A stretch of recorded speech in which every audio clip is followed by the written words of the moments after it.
Bismillahirrahmanirrahim. Assalamualaikum warahmatullahi wabarakatuh. Apa kabar semuanya, sahabat belajar dan rekan-rekan PNS dan P3K channel belajar berbagi ilmu dan informasi menyapa dari sini. Semoga kita semua dalam keadaan sehat dan selalu semangat menjalani kehidupan ini.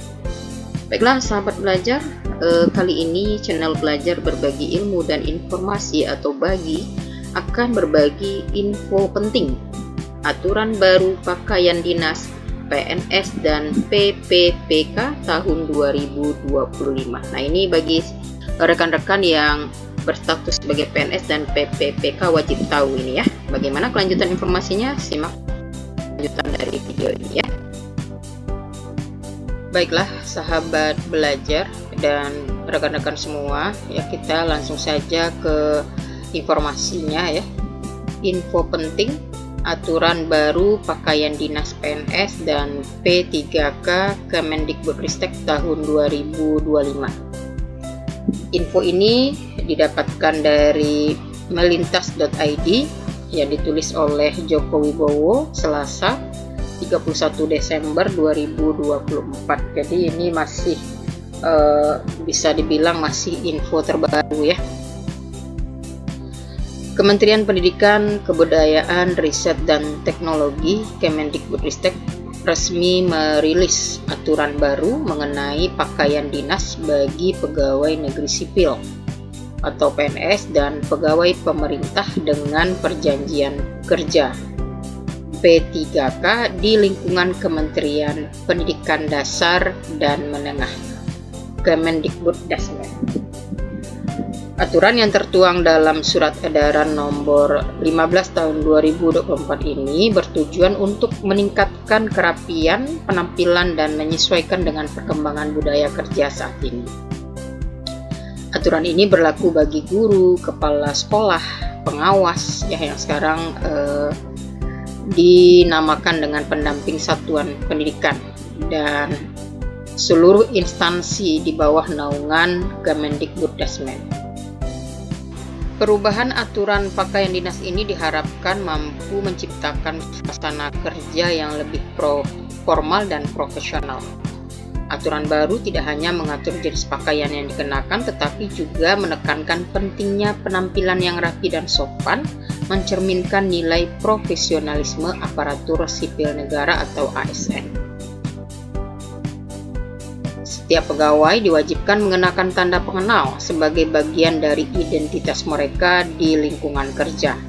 Nah, ini yang sering tidak dilakukan ya, atau kadang tidak dikenakan oleh PNS atau P3K ya, oleh sebagian PNS atau P3K terkait dengan tanda pengenal ini. Aturan baru ini secara rinci mengatur pakaian yang harus dikenakan setiap hari kerja. Pada hari Senin, seluruh pegawai diwajibkan mengenakan atasan berwarna putih dan bawahan berwarna gelap. Jadi kita beri ini ya, kita beri warna ya.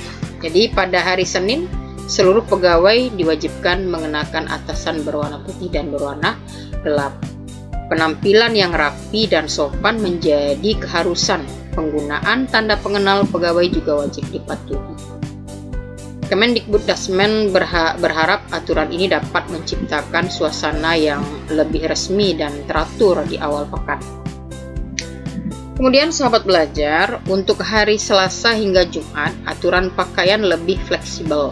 Pegawai diperbolehkan mengenakan pakaian bebas, namun tetap harus rapi dan sopan, serta tetap mengenakan tanda pengenal. Jadi pegawai di hari Selasa ya sampai dengan Jumat boleh ya mengenakan pakaian bebas, namun tetap harus rapi dan sopan, serta tetap mengenakan tanda pengenal. Kelonggaran ini memberikan kesempatan bagi pegawai untuk menyesuaikan pakaian dengan kondisi lingkungan kerja masing-masing. Namun, penting bagi setiap pegawai untuk tetap menjaga penampilan profesional sebagai ASN. Surat Edaran Nomor 15 Tahun 2024 yang diterbitkan pada tanggal 10 Desember 2024 menjadi acuan resmi bagi seluruh PNS dan P3K di lingkungan Kemendikbudristek. Selanjutnya, aturan ini diharapkan dapat dipatuhi secara konsisten untuk menciptakan citra yang positif dan profesional bagi seluruh ASN di lingkungan Kemendikbudristek. Perubahan aturan ini tentu akan berdampak pada rutinitas harian para pegawai. Mereka perlu segera menyesuaikan diri dengan pedoman yang telah ditetapkan. Disiplin dan kesadaran akan pentingnya penampilan profesional menjadi kunci keberhasilan penerapan aturan baru ini. Jadi, untuk keberhasilan penerapan aturan baru ini dibutuhkan disiplin dan kesadaran akan pentingnya penampilan profesional. Penerapan aturan ini diharapkan dapat meningkatkan citra positif Kemendikbudristek di mata masyarakat. Penampilan yang rapi dan profesional dari para ASN akan mencerminkan kualitas pelayanan dan kinerja yang optimal. Hal ini juga akan memberikan dampak positif bagi dunia pendidikan di Indonesia. Meskipun aturan ini berlaku secara nasional, para guru di daerah perlu menyesuaikan dengan peraturan daerah masing-masing. Jadi tetap ya, para guru ya di daerah perlu menyesuaikan ya dengan peraturan daerah masing-masing.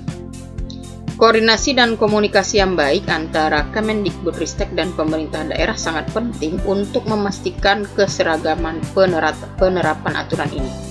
Aturan baru ini juga diharapkan dapat mendorong peningkatan kesadaran akan pentingnya etika dan profesionalisme di lingkungan kerja. Dengan penampilan yang rapi dan tertib, diharapkan akan tercipta lingkungan kerja yang lebih produktif dan kondusif. Selanjutnya, sahabat belajar, Kemendikbudristek berharap aturan baru ini dapat diterima dengan baik oleh seluruh ASN di lingkungannya. Partisipasi aktif dan kesadaran setiap individu sangat penting untuk keberhasilan implementasi aturan ini. Semoga aturan baru ini dapat membawa perubahan positif bagi dunia pendidikan di Indonesia. Dengan penampilan yang lebih rapi dan profesional, para guru dan ASN di lingkungan Kemendikbudristek dapat memberikan kontribusi yang lebih optimal bagi kemajuan bangsa. Peraturan ini juga menekankan pentingnya menjaga identitas sebagai ASN. Dengan mengenakan tanda pengenal, pegawai dapat dengan mudah diidentifikasi dan mempermudah proses interaksi di lingkungan kerja. Aturan ini juga diharapkan dapat meningkatkan rasa kebanggaan dan tanggung jawab para ASN dalam menjalankan tugas dan fungsinya. Penampilan yang rapi dan profesional dapat menjadi cerminan dari dedikasi dan komitmen mereka. Implementasi aturan ini memerlukan dukungan dan kerjasama dari seluruh pihak. Ya, tentunya untuk keberhasilan sebuah program ya, sebuah aturan butuh dukungan dan kerjasama dari seluruh pihak. Dengan adanya kesadaran dan komitmen bersama, aturan baru ini dapat berjalan efektif dan memberikan manfaat yang optimal. Semoga dengan adanya aturan baru ini, citra positif Kemendikbudristek sebagai lembaga pendidikan yang profesional dan berdedikasi dapat semakin terjaga dan terangkat. Semoga informasi ini bermanfaat bagi seluruh PNS dan PPPK di lingkungan Kemendikbudristek. Mari kita sama-sama mendukung dan mematuhi aturan baru ini demi kemajuan dunia pendidikan di Indonesia. Nah, demikianlah informasi yang bisa channel Bagi sampaikan ya pada kesempatan ini, sahabat belajar dan rekan-rekan semua. Semoga Indonesia semakin semakin maju dan kita tetap menjadi bagian dari peningkatan ya kualitas pendidikan di Indonesia. Salam bahagia dari saya. Akhirul kalam. Wassalamualaikum warahmatullahi wabarakatuh.